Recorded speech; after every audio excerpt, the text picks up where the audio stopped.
Hello students, how are you? Hope you are fine.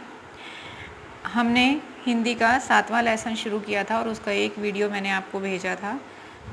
अभी बीच में अभी आपके एग्ज़ाम है, इसलिए मैं अभी पहले पत्र लेखन की तैयारी करवाऊंगी आपको, लेटर राइटिंग की। तो 7th लेसन का पार्ट 2 हम लोग नेक्स्ट थर्सडे करेंगे। आज हम पत्र लेखन की तैयारी इसलिए करेंगे क्योंकि पत्र लेखन एक कला है, इसे ऐसे ही नहीं लिखा जा सकता, इसका अलग से फॉर्मेट होता है। आजकल आधुनिक युग में ऐसा समझा जाता है कि हम लोग एसएमएस कर देंगे, मैसेज भेज देंगे मोबाइल पे और हमारा काम हो जाएगा। लेकिन फिर भी पत्र लिखना एक बहुत ज़रूरी चीज़ है, जिसे सीखना भी बहुत ज़रूरी है। तो आज हम किस तरह से पत्र लिखना चाहिए और पत्र के कितने प्रकार होते हैं वो पढ़ेंगे। ओके। पत्रों के प्रकार। पत्र 2 प्रकार के होते हैं। एक तो अनौपचारिक, जिसे आप इनफॉर्मल लेटर कहते हो, इन्हें अनौपचारिक या निजी पत्र कहा जाता है हिंदी में। ये पत्र अपने निकट संबंधियों अथवा मित्रों को लिखे जाते हैं। निकट संबंधी मीन्स अंकल, आंटी, माता, पिता, भाई, बहन और फ्रेंड सर्कल को लिखे जाते हैं। ये पत्र क्यों लिखे जाते हैं? क्योंकि अगर हम मैसेज भेजते हैं तो हम अपनी पूरी भावनाएं उसमें व्यक्त नहीं कर पाते, तो अपनी भावनाओं को अच्छे से व्यक्त करने के लिए पत्र लिखना ज़रूरी होता है। तो जब मित्रों को पत्र लिखा जाता है तो उसमें शब्द संख्या निश्चित नहीं होती। हम बड़ा भी पत्र लिख सकते हैं, छोटा भी लिख सकते हैं। मम्मी पापा को, अंकल आंटी को, माता पिता को हम जिन पत्र लिखते हैं तो उसमें शब्दों की संख्या हमें देखनी नहीं होती। पत्र का हम बीच में भाषा को थोड़ा सा अपने मन प्रकार से भी लिख सकते हैं। तो इस तरह के पत्र लिखने के लिए किस तरह का प्रारूप होता है? सबसे पहले भेजने वाले मतलब प्रेषक का नाम, पता लिखा जाता है 3 लाइन में। सिटी लिखना भी ज़रूरी होता है कि आप कौन से शहर से भेज रहे हैं। उसके बाद लिखा होता है दिनांक अर्थात डेट। दिनांक लिखना बहुत ज़रूरी है। उसके बाद संबोधन लिखा जाता है। संबोधन मतलब आप किसे पत्र लिख रहे हैं। अगर आप अपने माता पिता को लिख रहे हैं तो आदरणीय माता जी, पिताजी, चाचा हैं तो आदरणीय चाचा जी, भाई है तो स्नेहिल भाई, बहन, ऐसा आप संबोधन देंगे। उसके बाद यथा योग्य अभिवादन। अगर आपसे बड़े हैं तो आप उन्हें प्रणाम कह सकते हैं, छोटे हैं तो नमस्ते कह सकते हैं, आशीर्वाद कह सकते हैं। तो इस तरह से यथा योग्य अभिवादन कहा जाता है। उसके बाद 3 लाइन में हम लोग करते हैं कुशल क्षेम ज्ञापन। मीन्स हम आप अपना कुशल क्षेम उन्हें बताते हैं, उनका हाल चाल पूछते हैं। उसके बाद हम मुख्य विषय पे आते हैं कि हमने ये पत्र क्यों लिखा है, हम क्या कहना चाहते थे, हम किस विषय के बारे में बात करना चाहते हैं। उसके बाद पत्र का समापन किया जाता है। समापन मतलब हम पत्र का एंड करते समय बताते हैं कि किस तरह से हम आपके पत्र का इंतज़ार करेंगे, आप हमें पत्र लिखिएगा। इस तरह से हम उन्हें पत्र का समापन करते हैं। और उसके बाद पत्र का एंड करते समय हम लिखते हैं, संबंध का उल्लेख करते हैं कि आपका, जिससे आपने पत्र लिखा उससे आपका क्या उल्लेख था। जैसे कि अगर चाचा को लिखा है तो आपका भतीजा, माता पिता को लिखा है तो आपका पुत्र, और उसके बाद भाई बहन को लिखा है तो आपका भाई, आपकी बहन, इस तरह से लिखा जाता है। उसके बाद प्रेषक का नाम मीन्स आपने भेजा है तो आपका नाम यहाँ पे लिखा जाएगा। तो इस तरह से ये पत्र का प्रारूप होता है। उसके बाद दूसरी तरह के पत्र होते हैं औपचारिक पत्र। औपचारिक मतलब फॉर्मल लेटर्स। ये पत्र उन्हें लिखे जाते हैं जिससे हमारा निजी संबंध नहीं होता, मीन्स वो हमारे रिश्तेदार नहीं होते हैं। ये कई प्रकार के पत्र होते हैं, जैसे कि प्रार्थना पत्र, कार्यालयी पत्र, व्यावसायिक पत्र आदि। तो प्रार्थना पत्र हम किसे लिखते हैं? प्रधानाचार्य को, अध्यापक को। स्कूल में अगर हमें आवेदन पत्र देना है, लीव लेना है, एलसी लेनी है, तो छुट्टी के लिए आवेदन पत्र देना है, तो तब हम ये प्रार्थना पत्र लिखते हैं। कार्यालयी पत्र कार्यालयों, सरकारी विभागों में, गवर्नमेंट ऑफिसेज में लिखे जाते हैं और इनके बिना वहाँ काम नहीं चलता, वहाँ पे हम मैसेज नहीं कर सकते। तो यहाँ ये पत्र लिखना बहुत ज़रूरी होता है। इनका प्रारूप अलग होता है, वो मैं भी आपको समझाऊंगी। उसके बाद व्यावसायिक पत्र ज़्यादातर व्यापारी लोग एक दूसरे को लिखते हैं। व्यापारी और व्यावसायिक संस्थाओं द्वारा एक दूसरे को ये पत्र लिखे जाते हैं, जिसमें वो अपने व्यवसाय के बारे में बातें करते हैं। तो इस तरह से औपचारिक और अनौपचारिक 2 तरह के पत्र हमने देखे।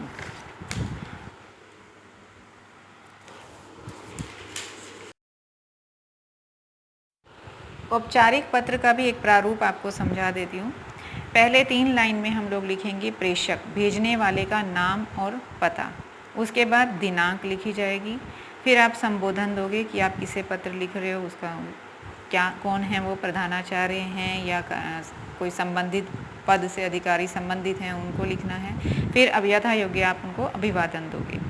उसके बाद विषय लिखना ज़रूरी होता है कि आप किस बारे में पत्र लिख रहे हो, उसका विषय रूप लिखा जाएगा। फिर उसके बाद मुख्य बात कि आपको, अगर आप प्रधानाचार्य को लिख रहे हो तो आपको छुट्टी चाहिए तो उस बात के बारे में लिखोगे। अगर आपके स्कूल में कोई प्रॉब्लम है उसके बारे में लिख रहे हो तो वो मुख्य बात आप लिखोगे। इस तरह से मुख्य बात लिखी जाती है। उसके बाद पत्र लिखने वाला अपने लिए जो विशेषण प्रयोग करता है वह लिखा जाता है।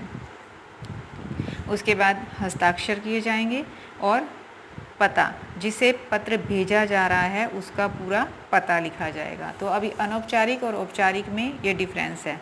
अनौपचारिक में हम लास्ट में अपना पता नहीं लिखते हैं, जिसे पत्र लिखा जा रहा है उसका पता नहीं लिखते हैं, लेकिन औपचारिक में हमें पता, एड्रेस लिखना होता है। तो ये इन दोनों में डिफरेंस है। और दूसरी बात जो आपको ध्यान में रखनी है कि इसमें जब हम पत्र शुरू करते हैं, स्टार्टिंग में जब हम एड्रेस लिखते हैं, दिनांक लिखते हैं, और जब हम एंड करते हैं, ये सारी चीज़ें बाईं तरफ आनी चाहिए, लेफ़्ट साइड आनी चाहिए। कोई भी चीज़ हमें राइट साइड पे नहीं लिखना है। और कोई पत्रों के बीच में कभी भी लाइन नहीं छोड़ी जाती है, कंटिन्यू लिखा जाता है, एक भी लाइन बीच में छोड़ना नहीं होता है। और पत्र में कटिंग भी नहीं होनी चाहिए। जब आप पत्र लिखते हैं तो ध्यान रखें कि उसमें कुछ भी, किसी भी बात को बार बार से काटा पीट के ना लिखा जाए, डायरेक्ट लिखा जाए। ओके स्टूडेंट्स, अब मैं आपको अनौपचारिक पत्र और औपचारिक पत्रों के 2-3 एग्जाम्पल बता देती हूँ। तो अनौपचारिक पत्र जो हम अपने फ्रेंड सर्कल को या अपने रिश्तेदारों को लिखते हैं उसका एक एग्जाम्पल है। जैसे मैंने एक टॉपिक लिया है, जन्मदिन के उपहार के लिए चाचा जी को पत्र। तो सबसे पहले हमने अपना एड्रेस लिखा। जैसे मैंने लिखा 223 रघुवीर नगर, नई दिल्ली। उसके बाद हमने डेट लिखी, जैसे मैंने लिखी है 20 सितंबर 2020। फिर हमने संबोधन लिखा, आदरणीय चाचा जी। फिर अभिवादन, सादर चरण स्पर्श, क्योंकि वो बड़े हैं तो उन्हें इस तरह से अभिवादन किया जाएगा। फिर देखो मैंने एक भी लाइन छोड़ी नहीं है और आदरणीय चाचा जी और सादर चरण स्पर्श के डायरेक्ट नीचे से ही शुरू किया है। आज ही आपका पत्र मिला और साथ ही मेरे जन्मदिन के अवसर पर भेजी गई घड़ी भी प्राप्त हुई। मुझे घड़ी की अत्यंत आवश्यकता थी। परीक्षा नज़दीक आ रही थी और परीक्षा भवन में यदि घड़ी हाथ में हो तो समय का पता चलता रहता है। आपके द्वारा भेजी हुई घड़ी अत्यंत सुंदर है। मेरे सभी मित्र इसकी प्रशंसा कर रहे हैं। आपके द्वारा भेजा गया ये उपहार मेरे लिए अनमोल है। मैं इसके लिए आपका अत्यंत आभारी रहूँगा।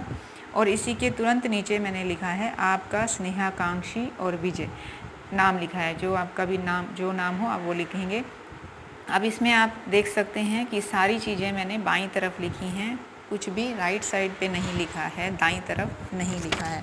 आपको भी जब आप एग्ज़ाम में अगर आपके पत्र आता है तो इसी तरह लिखना है। अगर आप इसका फॉर्मेट चेंज करते हैं तो आपके मार्क्स काट लिए जाएंगे। अब औपचारिक पत्र का भी एक एग्ज़ाम्पल देख लेते हैं। इसमें मैंने एक टॉपिक लिया है, अपने मोहल्ले की सफाई हेतु स्वास्थ्य अधिकारी को पत्र। अब आप स्वास्थ्य अधिकारी को एसएमएस तो भेज नहीं सकते, मैसेज तो भेज नहीं सकते, तो उन्हें एक पत्र लिखना पड़ेगा। और पत्र लिखते हैं, अगर आप पत्र टाइप कर रहे हैं या हैंड रिटन है तो उसे फॉर्मेट सेम ही रहेगा, चाहे आप टाइप करें या हैंड रिटन करें। तो हाथ से लिखते समय भी हमें यही फॉर्मेट देना है। सेवा में, फिर कोमा, स्वास्थ्य अधिकारी महोदय, सिविल लाइंस क्षेत्र 16 राजपुर रोड दिल्ली। फिर उसके बाद हमें दिनांक लिखनी है जो बहुत ज़रूरी है। उसके बाद हमें अनौपचारिक और औपचारिक का मेन डिफरेंस, अनौपचारिक में हम विषय नहीं लिखते हैं, लेकिन औपचारिक पत्र में हमें एक लाइन में विषय बताना होता है कि हम किस संबंध में पत्र लिख रहे हैं। तो जैसे इसमें मैंने विषय लिखा है, मोहल्ले की सफाई के संबंध में पत्र, ताकि उन्हें एक लाइन में पढ़ते ही समझ में आ जाए। अगर उनके पास टाइम नहीं है तो वो इस लाइन से ही समझ जाएंगे कि आप किस बारे में पत्र लिखना चाह रहे हैं, और वो पूरा नहीं भी पढ़ेंगे तो उन्हें समझ में आ जाएगा। तो ये विषय लिखना बहुत ज़रूरी होता है। तो अब हम संबोधन लिखेंगे। मान्यवर, मैं आपका ध्यान अपने मोहल्ले राजीव नगर की सफाई में की जा रही लापरवाही की ओर आकर्षित कराना चाहता हूँ। इस मोहल्ले में सफाई कर्मचारी नियमित रूप से नहीं आते हैं। वे सप्ताह में 1 या 2 बार ही आते हैं। वे कूड़े के ढेर जगह जगह छोड़ जाते हैं। इन कूड़े के ढेरों पर मक्खी मच्छर भिन भिनाते रहते हैं। गायें और कुत्ते इनको इधर उधर बिखेर देते हैं, जिससे राह चलना भी मुश्किल हो जाता है। नालियों में पानी रुककर बदबू मार रहा है, जिससे हैजा तपेदिक जैसी बीमारियां फैलने का खतरा उत्पन्न हो गया है। आपसे प्रार्थना है कि इस मामले में व्यक्तिगत रूप से हस्तक्षेप करते हुए सफाई व्यवस्था को ठीक कराने की कृपा करें। अब इसके जस्ट नीचे धन्यवाद भवदीय। भवदीय मतलब जिसने पत्र लिखा। अगर आपने लिखा तो आप हो गए भवदीय। उसके बाद नाम लिखना है, फिर आपका एड्रेस लिखना है कि आपने कहाँ से पत्र लिखा है। ओके। औपचारिक पत्र का एक और एग्जाम्पल जो हमें ज़्यादातर स्कूल में लिखना पड़ता है, विद्यालय में देना पड़ता है, वो है प्रार्थना पत्र, आवेदन पत्र या प्रार्थना पत्र, छुट्टी अवकाश के लिए प्रार्थना पत्र। सबसे पहले लिखेंगे दिनांक, फिर सेवा में, प्राचार्य, सेवा में के बाद कोमा है, प्राचार्य, फिर कोमा, फिर स्कूल का नाम, कोमा, फिर जहाँ सिटी में स्कूल है वो, और इसमें पिन कोड लिखना ज़रूरी होता है, जैसे नई दिल्ली 11003।